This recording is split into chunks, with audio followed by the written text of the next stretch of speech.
retail on one of those? More than you can afford, pal.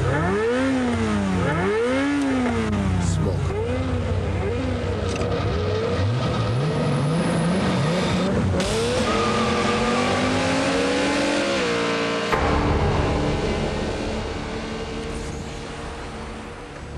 They were at the light, and they were gunning their engines, and when the light turned green, they all took off down this way, and a second later, I heard a bang, and I got up the ran to see, and cars were flying. This is how Glenn Tchaikovsky's car looked after the accident. Sunday afternoon, he and his wife were driving in Oceanside when they got in the way of an out-of-control drag race. That drag race started here on Lawson Boulevard. A Lamborghini and Corvette chasing one another southbound at an estimated speed of 75 to 80 miles per hour. At one point, police say the Lamborghini crossed over into northbound traffic and hit Tchaikovsky's Volvo head-on. There was just a horrific explosion. It seemed to take forever as I saw this Volvo spinning in the air, upside down. I saw a Lamborghini. It too was airborne. And underneath the Volvo in the distance, I could see a Corvette. And we were so close to this accident that there were things falling from the sky, little bits and pieces of the automobiles, including some liquid. And for just a moment, it seemed as though it was raining out. The phone rang. I answered the phone, and there was someone at the other end of the phone that I really didn't recognize, and he said to me, "You have a sister-in-law whose name is Amy." And I said, "Yes, why do you ask?" And he said, "Well, there's been a terrible automobile accident, and she needs you here." A man came running up from my left, and he pointed at the Volvo. He said, "I'll get at that one, you get at that one across the street." And I ran across the street to what was left of a Lamborghini. There was a man with his legs pinched under the steering wheel. His upper body was hanging out of the car. I remember how he moaned. This guy moaned at least this loud. Oh!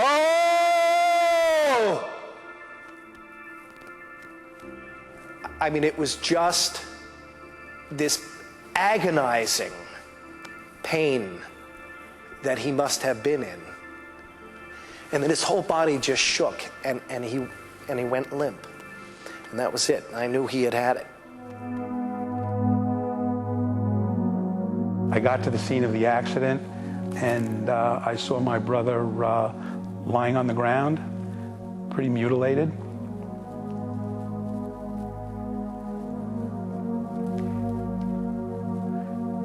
And I saw someone administering CPR to him. And I looked at my sister-in-law and I said, "What happened?" And she just was yelling at me, "Is he dead? Is he dead?" I went over to the other car that was part of the accident. It was a Corvette. And I said out loud to no one in particular, "Where's the driver?" And this man said to me, "It was me." And I said, "What happened?" And he got very quiet and he looked down at the ground and he said, "We were racing." When we got to the hospital, a doctor came in and said to me that they had my brother on a respirator and they had him on all other life support types of equipment. And it occurred to me when he said on a respirator, I asked him, "Do you mean to tell me that if you took him off the respirator that he would be dead?" And the doctor looked at me and he said, "No, what I mean to tell you is that he is dead and we're trying to get him back." My son arrived. We told him what happened.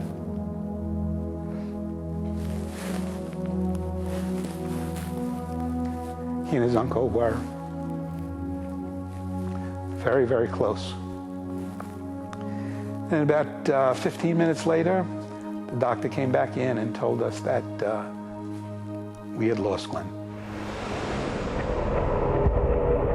Just the barely recognizable mangled remains of this 2001 Lamborghini. Police say the driver of this car, Michael Vassipoli, was drag racing against this 1994 Corvette, license plate LOV2XLR8, owned by 27-year-old Kevin Hart.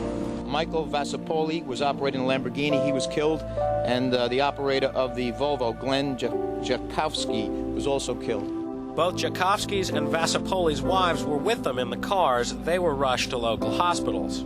The head-on was with this Volvo, going somewhere else and in the wrong place at the wrong time.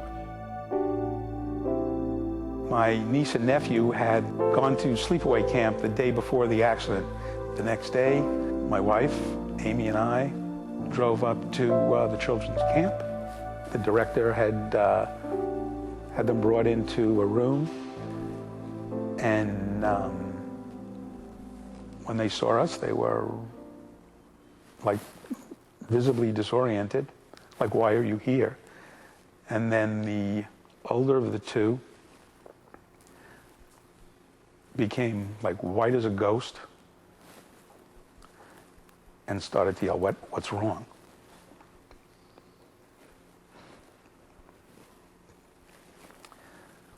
Amy held her children, sat them down, and told them that Mommy and Daddy were in a terrible car accident.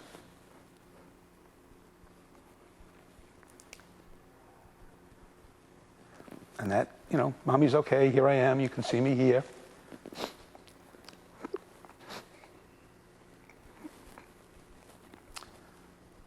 But that Daddy had to go to heaven.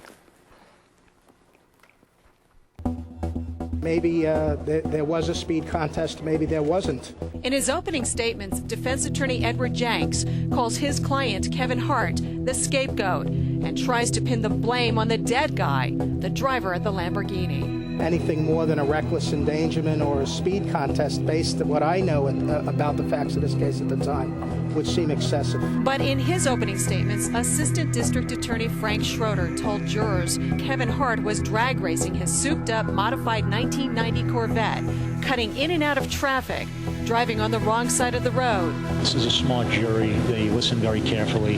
I think that they know that this defendant on trial here acted recklessly, and he can't just now wash his hands because he wasn't the car that drove into the oncoming lane. Later on, we would go back and with public engineers and private engineers had the opportunity to look at the skid marks, look at the brake and tire marks, to show that everything that we had at that scene that day was memorialized to bring back to the trial so that the jury and the judge could make an adequate decision about what we felt so strongly about in charging Mr. Hart with manslaughter and assault. Defendant Kevin Hart has been found guilty of 2 counts of manslaughter for the deaths of Glenn Jakowski and Michael Vasapoli. Certainly there is no question about the conviction for the reckless death of Glenn Jakowski and the injury to Amy Jakowski. It is a case of first impression here in New York as far as holding one drag racer liable for the death of the other drag racer.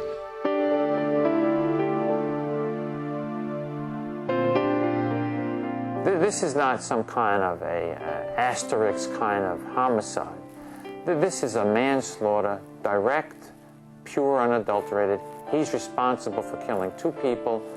5 to 15 is very appropriate as far as sentencing goes. Family and friends of the defendant felt that a jail sentence was unfair. The defense spent a lot of time putting the blame on Michael Vasapoli and indicating that he should be the one on trial. But I assure you that he did not get away with anything. At the young age of 30, he is dead. His family is without him. His wife is now a widow.